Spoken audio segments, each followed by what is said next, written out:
संजीवनीच्या book रिव्ह्यूत आपले स्वागत. निरामय दीर्घायुष्य कुणाला नकोय? सर्वांनाच दीर्घकाळ जगावे असे वाटते, पण आयुष्याच्या उतारावर तब्येतीची गंभीर दुखणी निराळ्याच समस्या पुढे घेऊन येतात. अशावेळी सोडव रे देवा असं म्हणायची वेळ येते. असं कण्हत कुंथत जगण्यापेक्षा मरण बरं असं वाटलं तर नवल नाही. पण असं वेदनामय जीवन न जगता छान, आनंदी, सुखी आणि आरोग्यदायी कसे राहावे ह्याचीच गुरुकिल्ली आपल्याला मिळाली तर? आज जीवनाच्या या पैलूवर प्रकाश टाकणाऱ्या इकिगाई या पुस्तकाविषयी बोलूया. या पुस्तकाचं संपूर्ण नाव Ikigai, the Japanese secret to a happy and long life असं लांबलचक आहे. इकिगाई ही जीवन जगण्याची एक पद्धत आहे. इकिगाई म्हणजे जगण्याचे कारण किंवा इंग्रजीत रिझन टू लिव्ह. अवघ्या 200 पानांचं हे पुस्तक म्हणजे छोटी किंमत बडा धमाका आहे. मात्र इकिगाई शिकण्यासाठी आपल्याला जपानच्या ओकिनावा शहराला भेट द्यावी लागेल. ह्या ओकिनावा शहराचे अनेक नागरिक शतायुषी आहेत आणि तेही आपली तब्येत अगदी ठणठणीत ठेवून. आहात कुठे? अमेरिकन संशोधक द्वयी हेक्टर गार्सिया आणि फ्रान्सिस मिलर यांनी केलेल्या संशोधनाचा परिपाक म्हणजे हे पुस्तक. ह्या दुक्कलीने ह्या लोकांच्या म्हणजे इकिगाई ओकिनावा शहरातल्या लोकांच्या मुलाखती घेतल्या, अगदी सविस्तर मुलाखती घेतल्या आणि त्यासाठी त्यांनी ओकिनावामध्ये मुक्काम ठोकला. या संशोधकांच्या मग लक्षात आलं की ह्या लोकांच्या दीर्घायुषी आणि निरामय जीवनाचं रहस्य इकिगाई ह्या त्यांच्या तत्वात दडलंय. काय आहे हे तत्व? मुळात इकिगाई या शब्दाचा अर्थ लेखकांनी लावलाय तो असा: कायम अर्थपूर्ण आणि व्यस्त जीवन जगण्यात आनंद मिळवणे. ह्या इकिगाईची काही तत्वे आपण पाहूया. इकिगाई तत्वांचा स्वीकार केल्याने हे लोक रोज सकाळी लवकर उठून सर्व कामे करतात, ज्यातून ते समाधान, आनंद आणि मिळवत जीवन अर्थपूर्ण बनवतात. रोजच्या जीवनातील तीच कामे, पण मन लावून एकावेळी एकच काम अगदी जीव ओतून करणे हे लोक पसंत करतात आणि मग अशा पद्धतीनं ते अनेक कामांचे डोंगर रोज उभे करतात.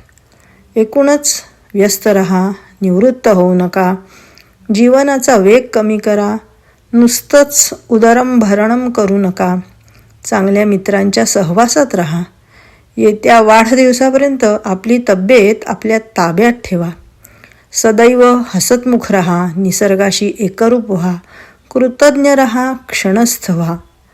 तुमची इकिगाई तुम्ही फॉलो करा. इकिगाईची तत्वे साधी सोपी आहेत आणि त्यातून आपणा वाचकांना काहीतरी कृती करायची स्फूर्ती मिळते. त्यातून आयुष्य अर्थपूर्ण, संथ आणि निकोप बनण्यास मदत होते. इकिगाईमुळे जीवन भरकटत नाही, माणसाच्या मनाला स्थिरता येते, त्याला जीवन निरर्थक वाटत नाही. मन चंगा तो काठवट में गंगा. परिणामी शरीर नीट राहते, कारण आपल्या मनस्थितीचा शरीरावर मोठा परिणाम होत असतो. सहजीवन, जगण्याचा हेतू असणे आणि आनंदी जीवन हे सगळं ते ओकिनावा शहरातले रहिवासी कशामुळे जगतात? मग ह्या दुक्कलीनं संशोधकांनी अधिक खोलात जाऊन धांडोळा घेतला तेव्हा त्यांच्या लक्षात आलं की या इकिगाईचे 4 घटक आहेत. काय आहेत हे 4 घटक? चला तर पाहूया. प्रथम म्हणजे तुम्ही अशाच गोष्टी करा ज्यात तुम्ही कुशल आहात. दुसरे म्हणजे अशीच कामे करा ज्यात तुम्हाला आनंद वाटतो आणि जे काम करायला तुम्हाला आवडतं. तिसरं म्हणजे ज्याची लोकांना आवश्यकता देखील आहे.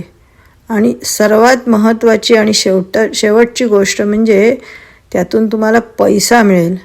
आणि या 4 गोष्टींचा संगम म्हणजे इकिगाई. पण हे इथेच थांबत नाही. या 4ही गोष्टींचा छेद घेतला तर जे उत्तर मिळेल तेच तुमच्या जीवनाचं ध्येय. आता पहिल्या 2 गोष्टी म्हणजे तुमची आवड आणि जे करायला तुम्हाला आवडेल ह्याचा संगम म्हणजे तुमची पॅशन. आता पॅशन आणि ज्यात पैसा आहे तोच तुमचा धंदा होऊ शकतो. पण इथे एक धोका आहे, आणि तो म्हणजे तुमचा धंदा आणि पॅशन वेगवेगळी असेल तर तुम्हाला आनंद मिळणार नाही. तुम्ही लवकर बोर व्हाल, आयुष्य नीरस होईल आणि परिणामी तुमचा धंदा बसेल.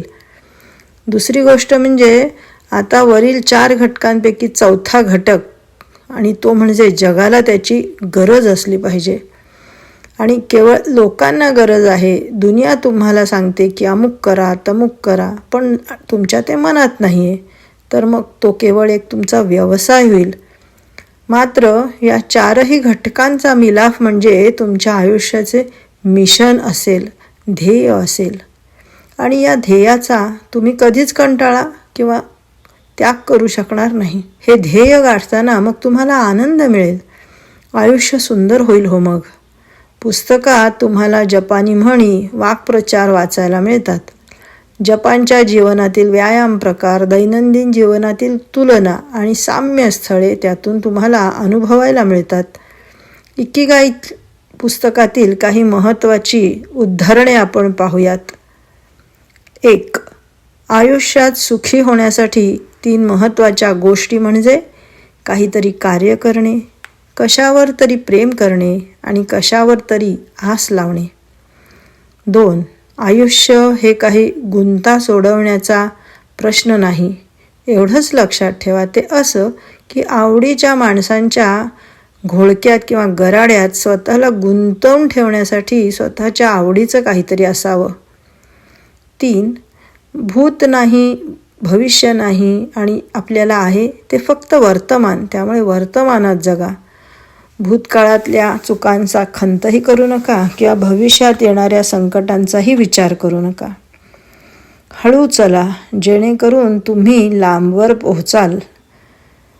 एका वेळी एकाच कामावर लक्ष केंद्रित करण्यामुळेच तुम्हाला कामाच्या व्यापात मग्न राहता येईल.